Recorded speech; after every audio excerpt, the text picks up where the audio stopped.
Hello everyone, চলে এসেছি আবার একটা ব্লগ নিয়ে। আর আজকের ব্লগটা হচ্ছে আমাদের বাড়িতে লোকনাথ পুজো হয়েছিল, সেই লোকনাথ পুজোর স্পেশাল ব্লগ।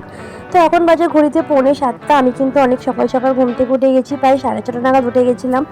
তারপর রান্নাঘরে চলে এসেছে, দেখো সবাই ঘুমাচ্ছে, কেউ এখনও ওঠেনি।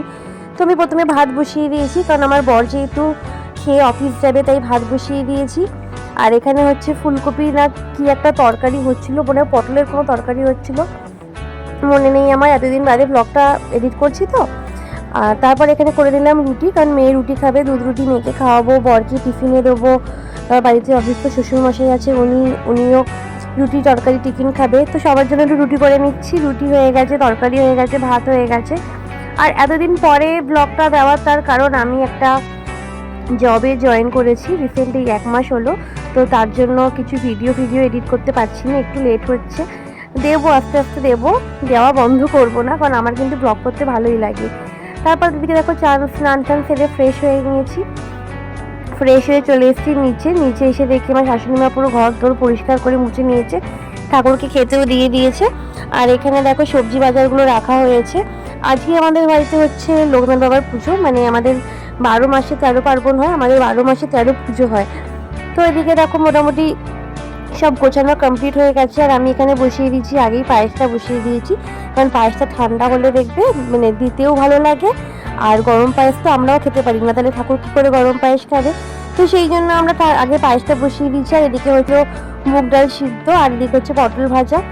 তার মধ্যে আমাদের খিচুড়ি হবে না, লোকনাথ বাবা যেহেতু ফেনা ভাত খেতে ভালোবাসতেন, তাই হবে 5 রকম ভাজা, পায়েস, ফেনা ভাত, এই তার সঙ্গে একটুখানি ঝুরঝুরে ভাতও হয়েছে, আতপ চালেরই সব, ফুলকপির তরকারি আর পনির, আর পাঁপড় চাটনি, এগুলো তো থাকেই। সব কিছু মোটামুটি রেডি হয়ে গেছে। এখানে আমার ফুলকপির তরকারিটাও হয়ে গেছে। আর এরপরে বসিয়ে দেবো ফেনা ভাতটা, তারপরে বসিয়ে দেবো পনিরটা। এবারে আমি আর আমার শাশুড়ি মাই সব কিছু করেছি, দিদিভাই করতে পারিনি, ওর একটু প্রবলেম ছিল, শরীরটা খারাপ ছিল খুব, ওই জন্য এবারে পুজোর দিকে আসতে পারিনি। আমি আর আমার শাশুড়ি মাই সব কিছু করে নিয়েছিলাম।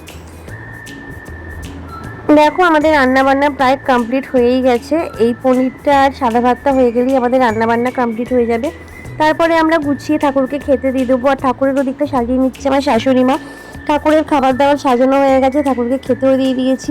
আমার শাশুড়ি মা ঠাকুরের ভোগ নিবেদনও করে দিয়েছে, আরতি হয়ে গেছে, সব কিছু কমপ্লিট হয়ে গেছে।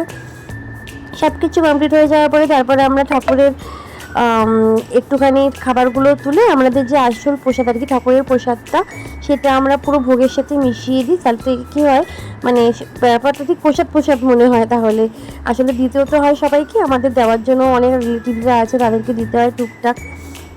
তারপর সব কিছু গোছানো কমপ্লিট হয়ে যাওয়ার পর দেখো আমরা এখানে খেতে বসেছি। এই যে আমি ঠাকুরের প্রসাদ নিয়ে বসে গেছি। আমার যে এই প্রসাদটা খেতে কী ভালো লাগে তোমাদের আমি কি বলবো, মানে এ যেন অমৃত, ভীষণ অমৃত। তো যাই হোক, তারপরে দুপুরবেলা একটু ঘুম থেকে উঠেছিলাম, ঘুম থেকে উঠে সানাকে পড়তে বসিয়ে দিয়েছি। ওর অনেকগুলো হোমওয়ার্ক বাকি ছিল, সেগুলো করিয়ে ফেলেছি। তারপরে এবার সানা বিকেলবেলা না, ঠিক সন্ধ্যেবেলা, মানে রাত্রি 8টা থেকে ওর আবার আঁকার ক্লাস থাকে, ওকে চলে যেতে হবে। তো পড়াশোনা কমপ্লিট হয়ে যাওয়ার পর এ দেখো সানা, ওর মুনু, ওর দাদা আর ওর যা, 4 জনে মিলে চলে যাচ্ছে আঁকার স্কুলে, কারণ ওর দাদা আর ও এক জায়গাতেই আঁকা শেখে। যেহেতু 2 ভাই বোনে এক জায়গাতেই আঁকা শেখে, তাই জন্য আমার ভাসুরই নিয়ে যায়। তো আজকের ভিডিওটা এখানেই শেষ করছি, দেখা হচ্ছে নেক্সট কোনো ভিডিওতে। ততক্ষণ ভালো থেকো, সুস্থ থেকো, সবাইকে ভালো লেগো।